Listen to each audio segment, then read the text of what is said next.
मैं इस समय बागेश्वर धाम में हूं और हमारे साथ बागेश्वर सरकार पंडित धीरेन्द्र कृष्ण शास्त्री हैं। बहुत स्वागत है आपका।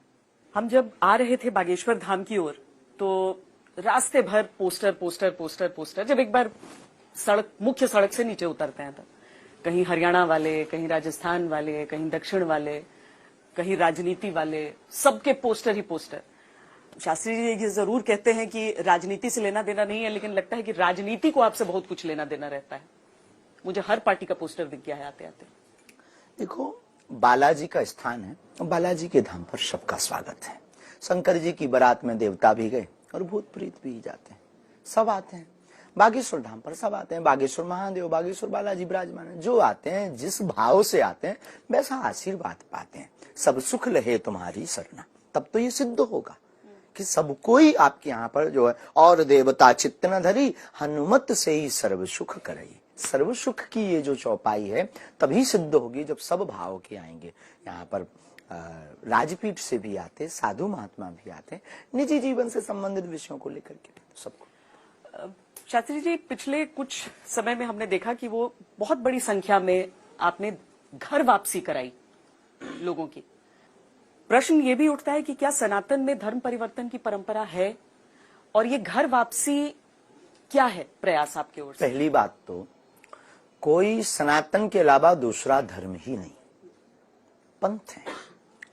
वैचारिक पंथों में अगर कोई भूलवश चला जाता है, जिस प्रकार पुत्र पिता से अगर कुछ दिनों के लिए अलग हो जाए और वापस सॉरी कहता हुआ, क्षमा मांगता हुआ आ जाए, तो पिता दुत्कारता नहीं, सहर्ष प्रेम पूर्वक उसको बुला लेता है। बेटा सुधर गया, आ गया है तो ठीक है, गले लगा लेता है। बस वही हमारे सनातन धर्म में हो रहा है, बागेश्वर धाम से हो रहा है। ये कोई बड़ी बात तो नहीं है, कोई बड़ा विषय तो नहीं है। हम तो उन पंथ के लोगों को भी सनातनी मानते हैं, ऐसे भी सनातनी। मौलाना मदनी जैसे लोग जो ओम और अल्लाह को एक कर देते हैं। हाँ, वो बहुत अच्छा किया, उन्हें याद आ गया सनातन, उन्हें खबर लग गई, इसलिए तो उन्होंने कहा कि ओम, और उसके बारे में तो उन्हें याद आ गया सनातन। सच ये है, देखो आपको बतावे, भारत का प्रत्येक नागरिक अपने हृदय पर हाथ रखे तो वो किसी भी पंथ का हो, उसकी रगों में हमारे राम और कृष्ण का ही खून बह रहा है।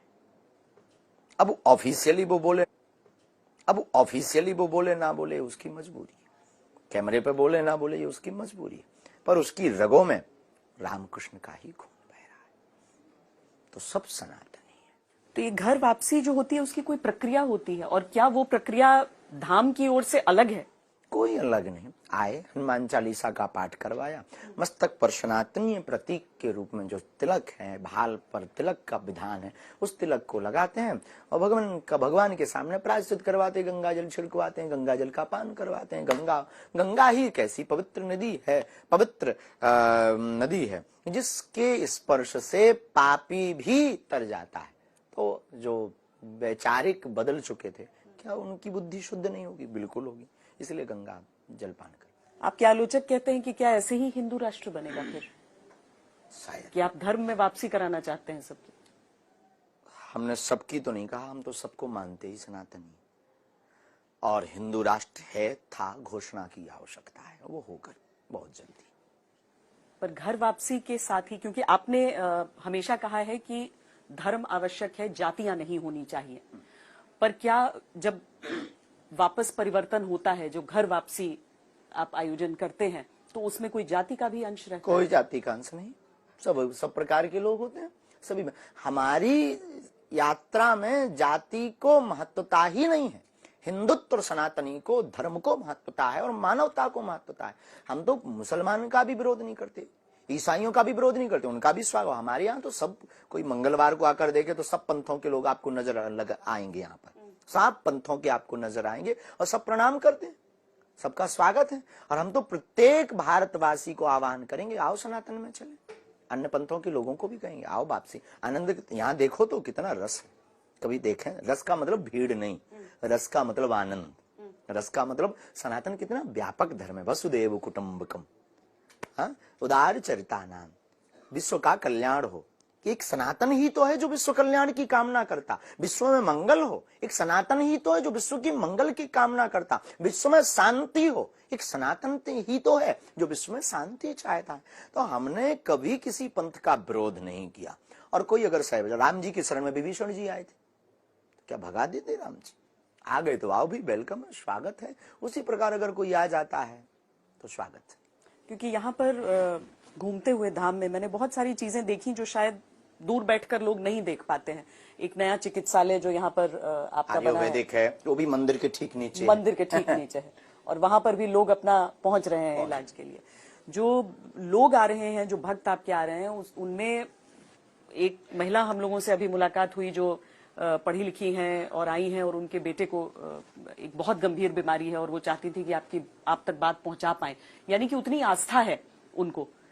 डॉक्टरों ने जवाब दे दिया और आपके दरबार में आई हैं। बागेश्वर बालाजी के बागेश्वर बालाजी के दरबार में आई हैं। ऐसे में अगर ये आलोचना का आपका पुट हम देखें कि कुछ लोग कहते हैं कि वो लोग यहाँ क्यों जा रहे हैं, उन्हें डॉक्टर के पास जाना चाहिए, तो ऐसे लोगों को आपका जवाब? देखो, ज्यादातर जितने भी लोग हैं हमारे पास, कोई भी आता है तो सबसे पहले बीमार व्यक्ति को हम यही कहते हैं, डॉक्टरी सलाह लो। अच्छा, आप कहते हैं ये बात? हाँ, दुआ और दवा, हम दोनों के पक्ष। आप पहले लोगों ने अंध बातें सुनकर के हमारा विरोध किया है, अभी हमको समझा ही नहीं है। बागेश्वर धाम पर बालाजी ऊपर है, औषधालय नीचे। इसके पीछे रहस्य क्या है? पहले दवा, यहाँ ठीक ना हो तो मंदिर चढ़ जाओ सो दुआ, और दवा भी लो और दुआ भी लो, दोनों का संयोग होगा, आप बहुत जल्दी ठीक हो जाएंगे।